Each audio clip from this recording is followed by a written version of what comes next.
Shalom, salam jumpa dalam sapaan firman kepada para kekasih-kekasih Tuhan dimanapun saat ini berada.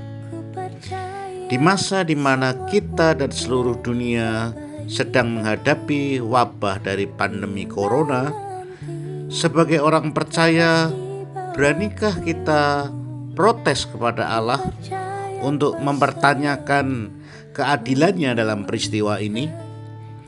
Karena saat ini kita sedang mengalami suatu waktu di mana seolah Allah diam dengan masalah yang sedang dihadapi oleh umat manusia. Di Perjanjian Lama ada seorang nabi yang bernama Habakuk yang hidup sekitar tahun 605 sampai 586 sebelum Masehi, di mana waktu itu sebelum kerajaan Yehuda berada dalam pembuangan, yang berani protes akan keadilan Allah. Karena tema teologis dari kitab Habakuk sendiri adalah tentang keadilan. Keadilan yang dituntut oleh Nabi Habakuk bukan keadilan manusia yang tidak adil, tetapi Habakuk berani mempertanyakan keadilan dari Allah.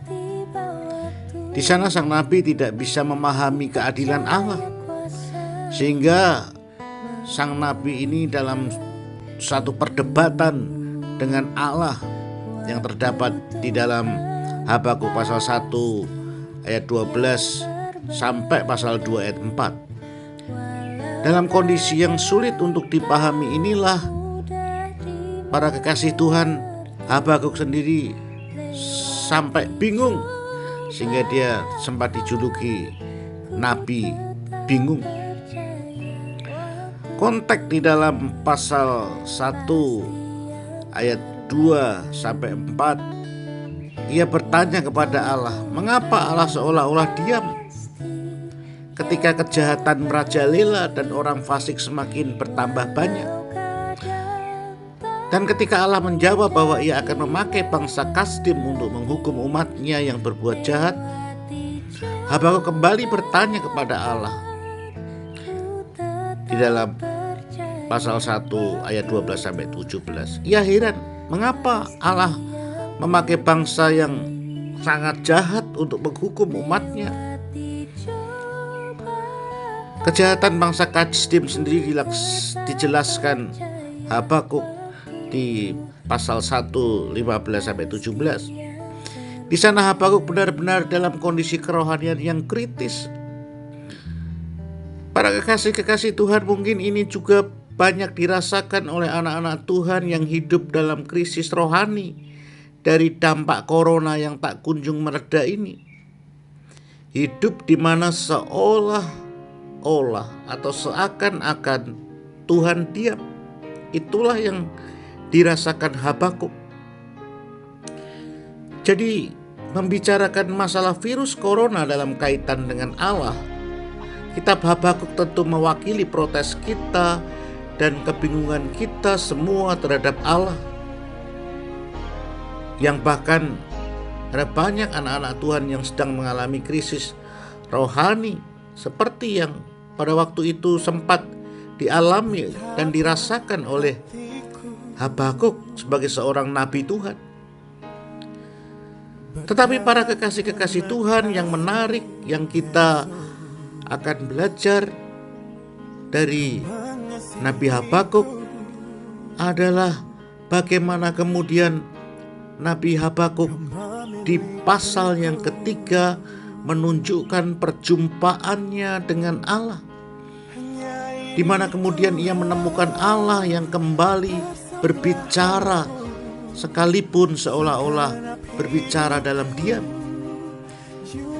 Di sini Nabi Habakuk sadar bahwa ternyata Allah bukan diam di dalam situasi sulit yang sedang dihadapi umat Israel, karena Allah sedang mengerjakan sesuatu untuk keindahan umatnya, setidaknya terhadap nabinya sendiri, yaitu Habakuk.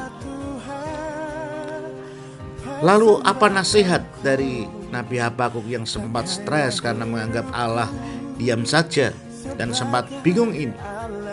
Ada 3 hal yang Nabi Habakuk nasihatkan kepada kita saat seolah Allah diam. Yang pertama adalah jangan kehilangan iman.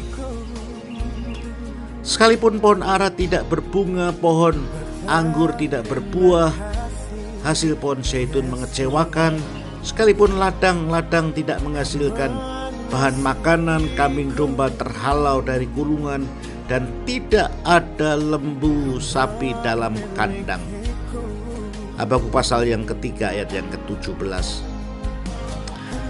Para kekasih-kekasih Tuhan, memang sang nabi sesungguhnya menunjukkan 3 ciri khas yang di tengah-tengah zaman yang sengsara pada waktu itu, yaitu tentang pertanyaan yang berani dan jujur kepada Allah yang ditulis tadi di pasal 1 ayat 1 sampai 17. Tetapi di sana sesungguhnya Habakuk tidak berhenti. Habakuk di sana justru menemukan kata-kata emasnya yang tentu hikmat itu dari Allah yang mencerminkan imannya yang kokoh yang terdapat di dalam Habakuk pasal yang ke-2 ayat yang ke-4 dan Habakuk yang ke-18 dan 19 yang menjadi jawaban atas keraguan imannya. Bahkan di dalam Habakuk pasalnya yang ketiga ayat yang kedua, kita akan melihat bagaimana kebangunan rohani berpotensi justru di situ. Para kekasih-kekasih Tuhan, poin yang pertama ini Nabi Habakuk menasihatkan kita ketika Allah seolah diam, jangan kehilangan iman. Justru Nabi Habakuk menasihatkan kita memiliki iman yang sekalipun. Kualitas iman yang sekalipun ini adalah penting. Jadi sekalipun pohon ara tidak berbunga, pohon anggur tidak berbuah, kita jangan kehilangan iman. Jadi sekalipun sakit, bahkan tidak sembuh, atau mungkin semakin parah, sekalipun saat ini saudara kena PHK karena dampak corona, sekalipun di PHK dan belum dapat pekerjaan, sekalipun saudara diperlakukan tidak adil, sekalipun omset saat ini sedang menurun dengan tajam, ya, sekalipun tidak ada mukjizat, sekalipun, beranikah kita, bisakah kita memiliki iman? Kualitas iman sekalipun inilah yang dimiliki oleh Sadrah, Meshak, dan Abednego di dalam Daniel pasal yang ketiga ayat 17. Jika Allah kami yang kami puja sanggup melepaskan kami, maka Ia akan melepaskan kami dari perapian yang menyala-nyala itu dan dari dalam tanganmu ya Raja. Tetapi seandainya tidak, inilah yang disebut iman sekalipun di ayatnya yang ke-18 di Daniel pasal yang ketiga. Tetapi seandainya tidak, hendaklah Tuanku mengetahui ya Raja, bahwa kami tidak akan memuja dewa Tuanku dan tidak akan menyembah patung emas yang Tuanku dirikan itu. Jadi di sini penting sekali untuk kita menunjukkan kualitas iman justru di saat kita sedang ada di dalam penderitaan. Sekalipun pohon ara tidak berbunga, pohon ara ini adalah pohon yang paling banyak bertumbuh di daerah Israel pada waktu itu. Jadi kemungkinan pohon ara adalah salah satu pegangan umat Israel untuk orang-orang itu hidup. Namun di sini Habakuk mengatakan sekalipun pohon ara tidak berbunga, berarti sekalipun hal yang paling sering dan yang paling mendasar itu tidak ada lagi. Dia katakan, saya akan tetap bersorak kepada Allah di ayat yang ke-18. Jemaat yang dikasih oleh Tuhan, menarik ketika John Calvin di ayat yang ke-17 ini pernah menulis di dalam sebuah tafsirannya bahwa Nabi Habakuk sesungguhnya sedang mengajarkan kita mempergunakan kesempatan setia di dalam segala keadaan untuk tunduk kepada Allah atau untuk beriman kepada Allah. Jadi para kekasih Tuhan, jangan kehilangan iman. Bahkan sesungguhnya Nabi Habakuk ini sedang mewariskan suatu perkataan yang sangat-sangat mendasar dari kekristenan saat ini, yang awalnya adalah dari Nabi Habakuk, yaitu Habakuk pasal yang kedua ayat yang keempat, yang berkata orang benar akan hidup oleh percayanya.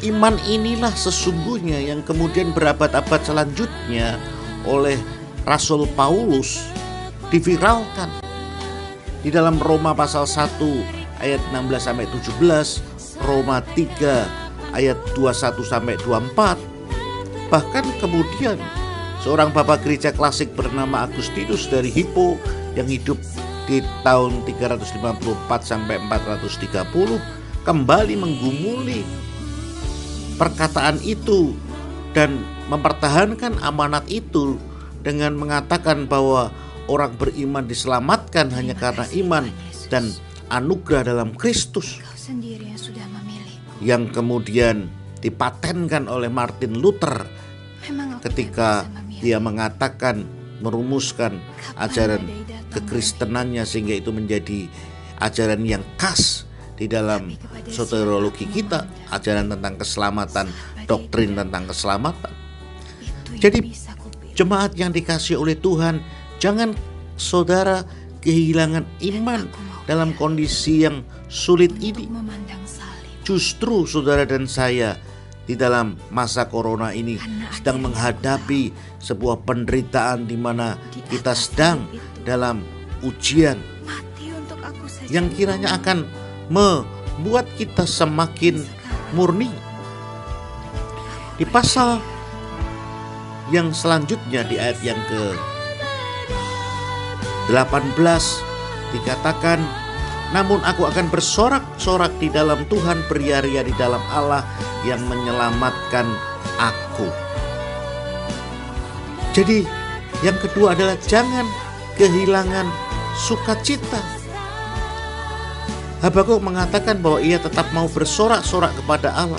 Bersorak-sorak di sini dalam bahasa Ibrani-nya adalah alas.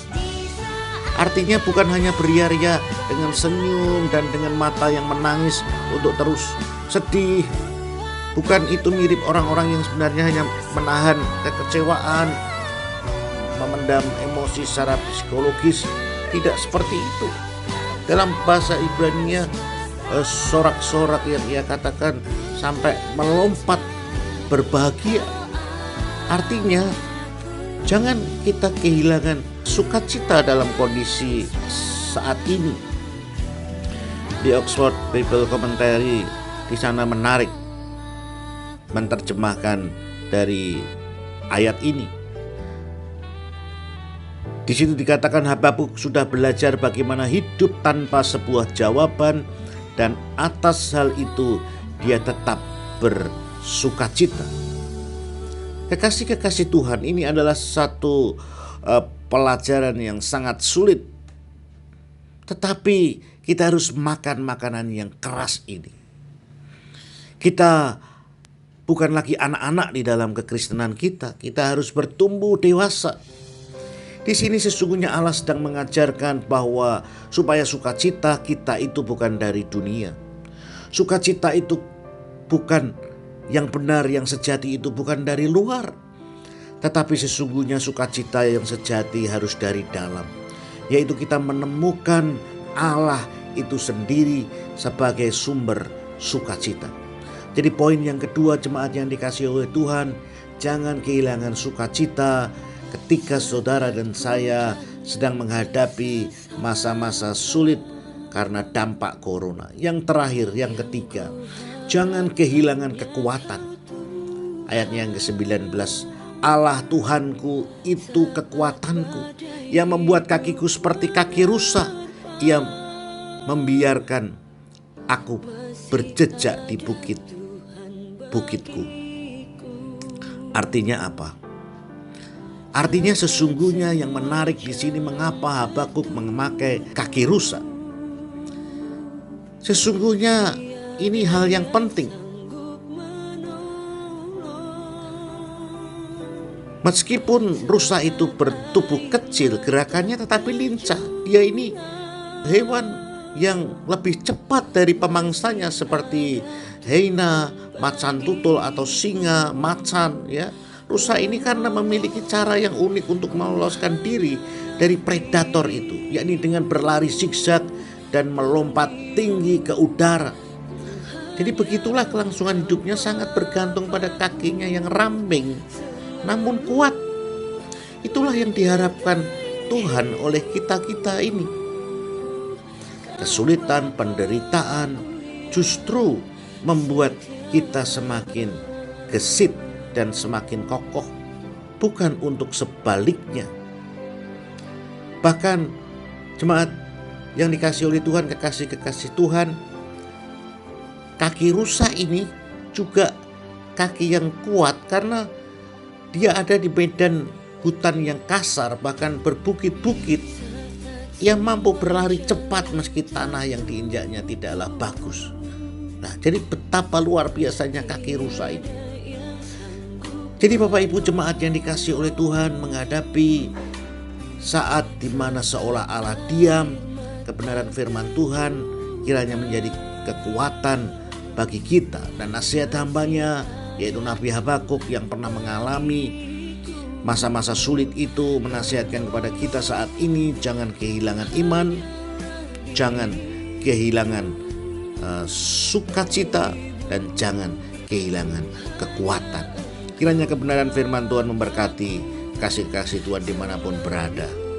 Salam sejahtera, salam isi, Tuhan Yesus memberkati kita semua. Amin.